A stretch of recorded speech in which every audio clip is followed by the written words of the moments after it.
Students, आज हम dimension formula का थर्ड यूज करेंगे। और थर्ड यूज क्या है? To convert a physical quantity from one system of unit to another system of units. ठीक है, तो हम क्या लिखेंगे इसमें? To convert a physical quantity from one system of units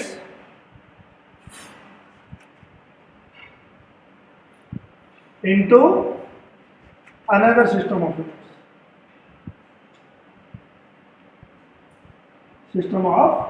units, अब इसमें आपने ये बड़ी इंपॉर्टेंट बात आपने ये ध्यान रखनी है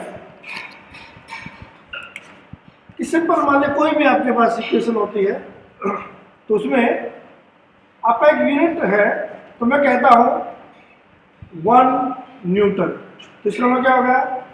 जो हमारा 1 है वो तो मैंने लिया, क्या नंबर है हमारा n, और यूनिट क्या है हमारी? एक सिस्टम। तो हमने बोला n1 u1 equal to n2 u2, यानी कि n1 तो क्या है? जिसमें हमने यूनिट्स को दिया है उसका मैग्नीट्यूड है। जैसे मैं कहता हूं 1 न्यूटन, तो आपका n1 क्या है? 1 न्यूटन। क्या है आपका? ये सिस्टम ऑफ यूनिट, पहला सिस्टम ऑफ यूनिट जिसमें आपकी क्वांटिटी गिवन है। दूसरा, जिसमें हमें कन्वर्ट करना है कितने टाइम्स, तो ये कितने, ये हमें निकालना। इसमें हमारी कौन हेल्प करता है? डायमेंशनल एनालिसिस करता है। कौन करता है? डायमेंशनल एनालिसिस करता है। तो इसमें फार्मूला है, उसको थोड़ा सा ध्यान रखिए। क्या कहता है ये? एक बार यहां से देखने की कोशिश कीजिए। n2 अगर हम निकालेंगे तो किसके इक्वल आएगा? n1 शाबाश u1 बाई u2। और उसी को अगर हम थोड़ा सा और इलेबोरेट करें तो n2 किसके बराबर हो गया? n1 m1 by m2 a l1 by l2 b और t1 बाई t2 c। अब ये m1 l1 और t1 क्या है? जो आपका गिवन सिस्टम में यूनिट्स है किसकी? मास, लेंथ और टाइम की। तो क्या लिखेंगे हम यहाँ पे? m1 l1 और t1 क्या है? Units of mass, length and time, किसमें? In given system, given system. और ये क्या है आपका? दूसरा m2 l2 और t2 क्या होगा? Units of mass, length and time, किसके लिए? जिसमें हमें कन्वर्ट करनी है units of mass, length and time of system in which we have to convert,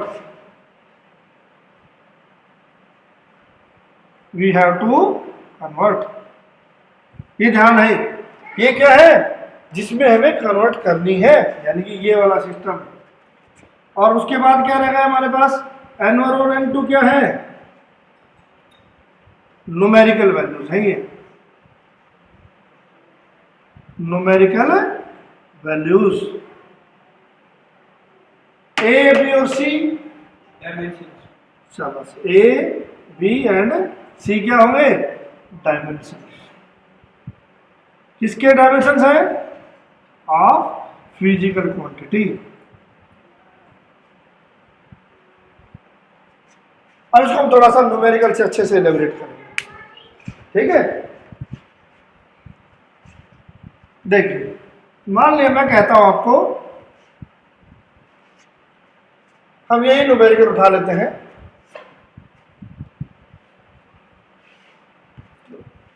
rough करते हैं, कहते हैं हम कन्वर्ट 1 न्यूटन इनटू डायल्स।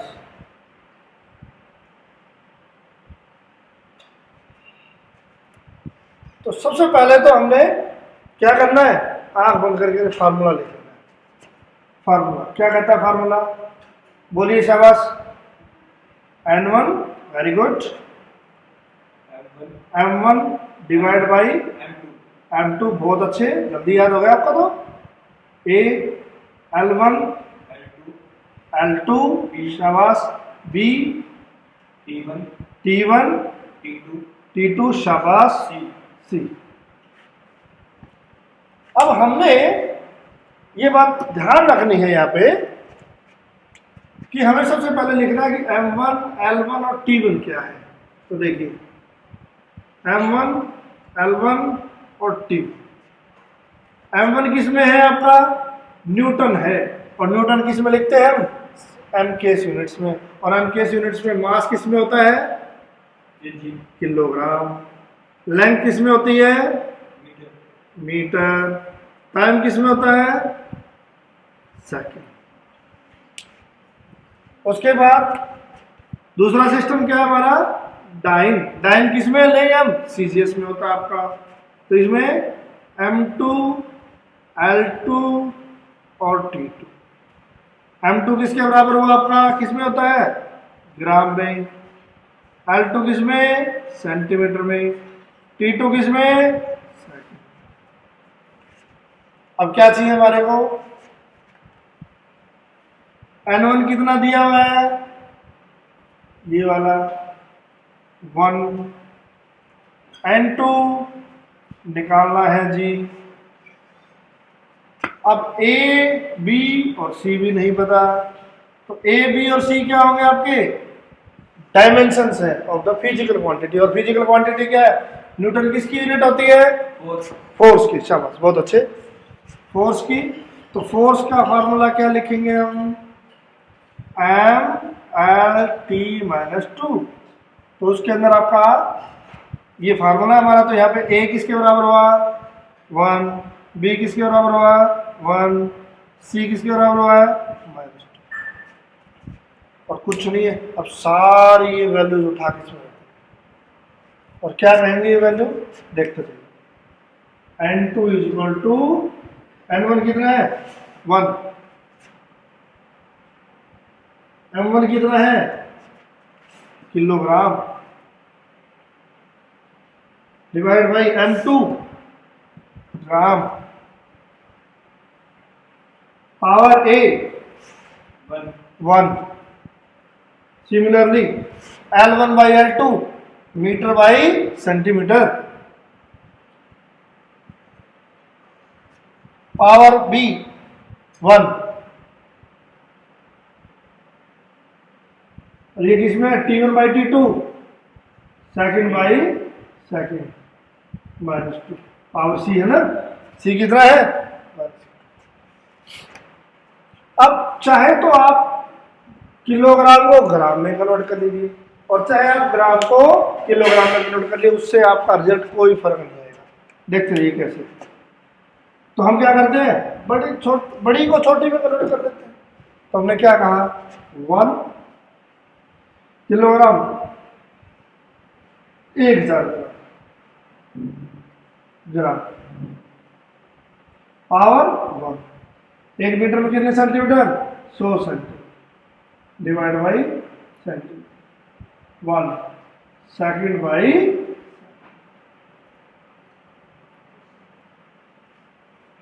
अब जो बराबर है, ग्राम से ग्राम गया, सेंटीमीटर सेंटीमीटर गया, सेकंड से सेकंड। कैसे क्या आ गया आपका, 1000 की पावर 1 1000 होता है,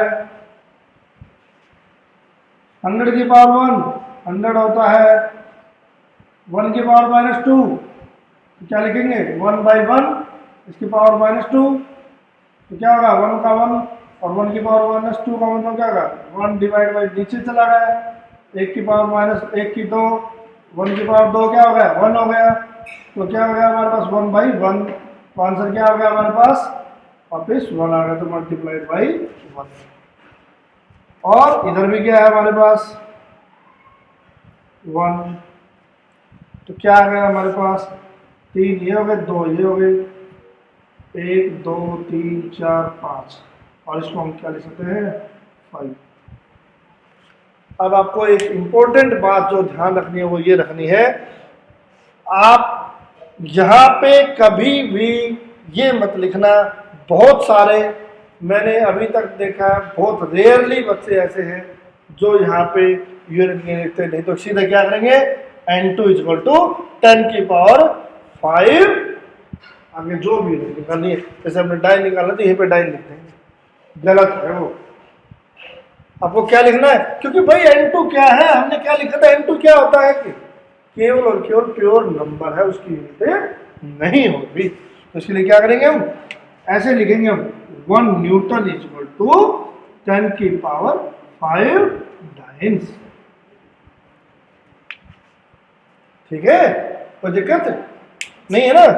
तो इसी में अगर हम लगे या तो एक न्यूमेरिकल और कर देते हैं, और मैं उसमें थोड़ा सा शॉर्टकट लगाता हूं। मान लिया कोई कहता है आपसे कन्वर्ट 1 जूल 1 जूल इंटू अर्ग्स,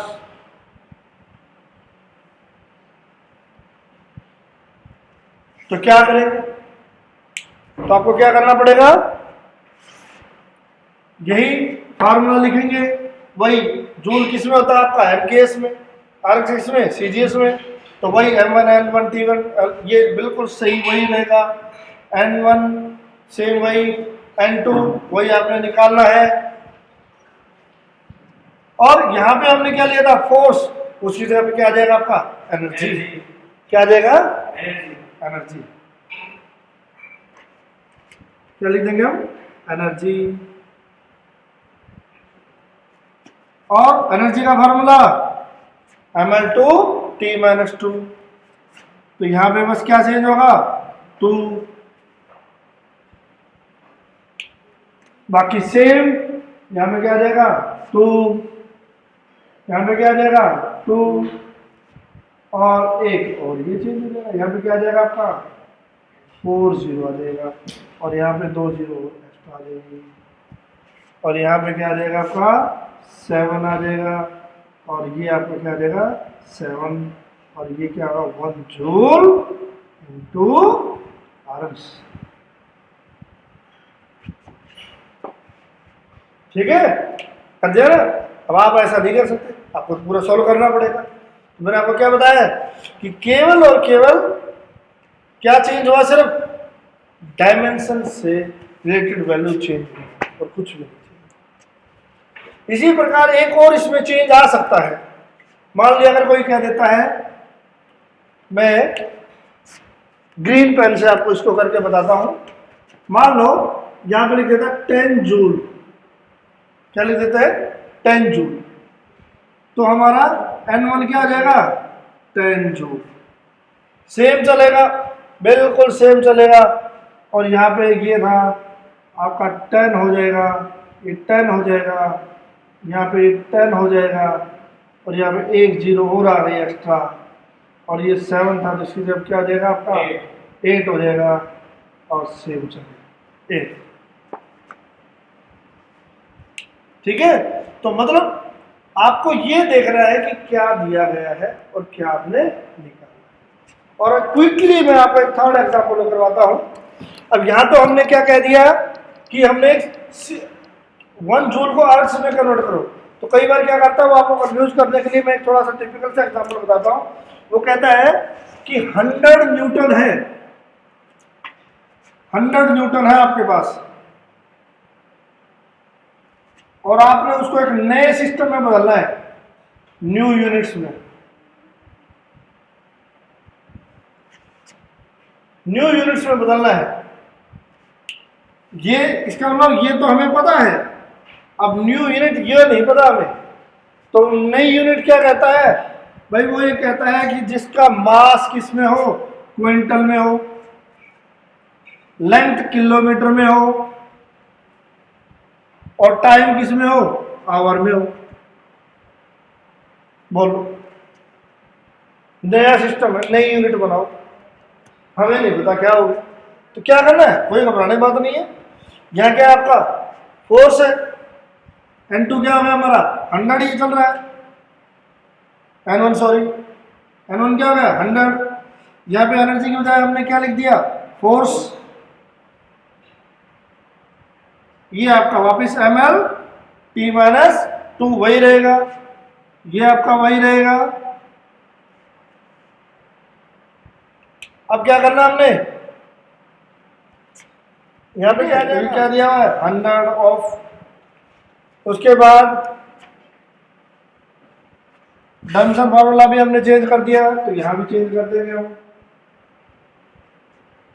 अब किलोग्राम को किस में लिखना है हमने, क्विंटल में। इसको किस में लिखना है, किलोमीटर में। ये किस में है, आवर में। तो क्या करें, किलोग्राम को क्विंटल या क्विंटल को किलोग्राम। तो एक क्विंटल में कितने किलोग्राम होते हैं आपके। अब ये यहां से चेंज हो जाएगा थोड़ा सा।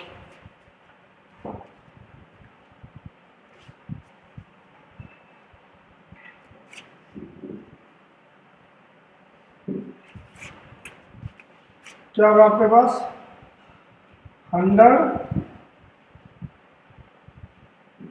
किलोग्राम, एक क्विंटल में 100 किलोग्राम, 1 मीटर डिवाइड बाय कितना 1000 किलोमीटर, कितना 1000 मीटर। एक किलोमीटर के अंदर कितना मीटर हो गया 1000 मीटर। और सेकेंड, आवर में 3600 सेकेंड -2। तो किलोग्राम से किलोग्राम गया, मीटर से मीटर गया, सेकंड से सेकंड गया। कुछ भी नया नहीं है इसमें, बिल्कुल वही चलेगा। क्या क्या फिर नेक्स्ट स्टेप, 100 डिवाइड बाई क्या हो गया 100 डिवाइड बाई कितना हो गया 1000। अभी क्या है 1/3600 का पावर क्या है -2। तो उसकी पलटी लगा देंगे हम, तो क्या हो गया 3600 गुना में 3600। शाबाश, बहुत अच्छा, गई हमारे पास। तो क्या आ गया हमारे पास, इस 1 0 से इसको काट दो, तो 36 मल्टीप्लाइड बाई 36 कितना होता है ये आपका 1296। 1 0 ये होगी 12960 आ गया। तो यहां पे क्या लिखेंगे 12960 न्यू यूनिट्स। ठीक है, अब हम करेंगे इसके बाद लिमिटेशन ऑफ डमसन फार्मूला। तब तक मैं आपको एक न्यूमेरिकल बोलता हूँ, न्यूमेरिकल करिए और मैं इसकी लिमिटेशंस बोर्ड पर लिख देता हूँ, इकट्ठे आपको समझा दूँ। ठीक है, तो न्यूमेरिकल लिखिए, शाबाश।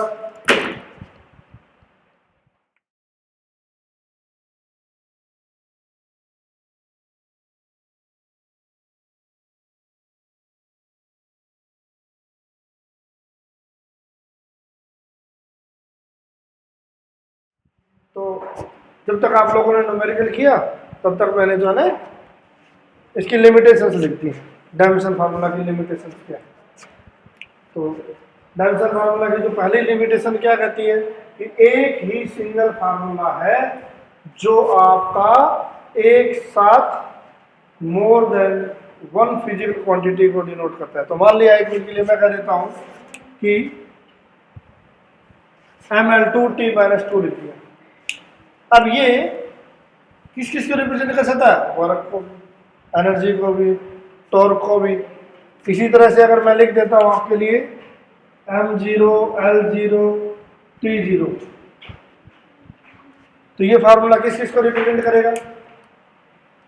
डायमेंशनलेस है, तो इसमें आपका रिफ्रैक्टिव इंडेक्स भी हो सकता है, प्लेन एंगल भी हो सकता है, सॉलिड एंगल भी हो सकता है, एवोगैड्रो नंबर भी हो सकता है, रेनॉल्ड नंबर भी हो सकता है, स्पेसिफिक ग्रेविटी भी हो सकता है।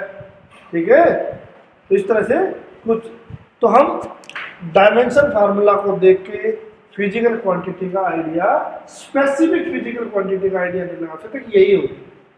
ठीक है, एक तो पहली लिमिटेशन तो ये हो गई। दूसरी लिमिटेशन क्या है हमारी? वो कहता है कि कोई अभी हमने जो सेकंड जो यूज किया था, जिसमें हमने नया डायमेंशन फार्मूला निकाला था, नया इक्वेशन निकाली थी, क्या उस इक्वेशन के अंदर हमने किसी भी क्वांटिटी का कोई साइन निकाला था? नहीं निकाला। जैसे मैं मान लो 1 मिनट के लिए लिखा देता हूँ, बॉडी जो है नीचे से ऊपर की तरफ चल रही है, तो उसके ऊपर एक्शन है, उसकी जो एक्सलेरेशन होगी वो क्या होगी? तो हम क्या लेते हैं वहां पे? -g लेते हैं। लेकिन डायमेंशन फार्मूला लिखेंगे तो क्या लिखेंगे वहां पे? LT-2 ही लिखेंगे ना। हम क्या लिखेंगे वहां पे? LT-2।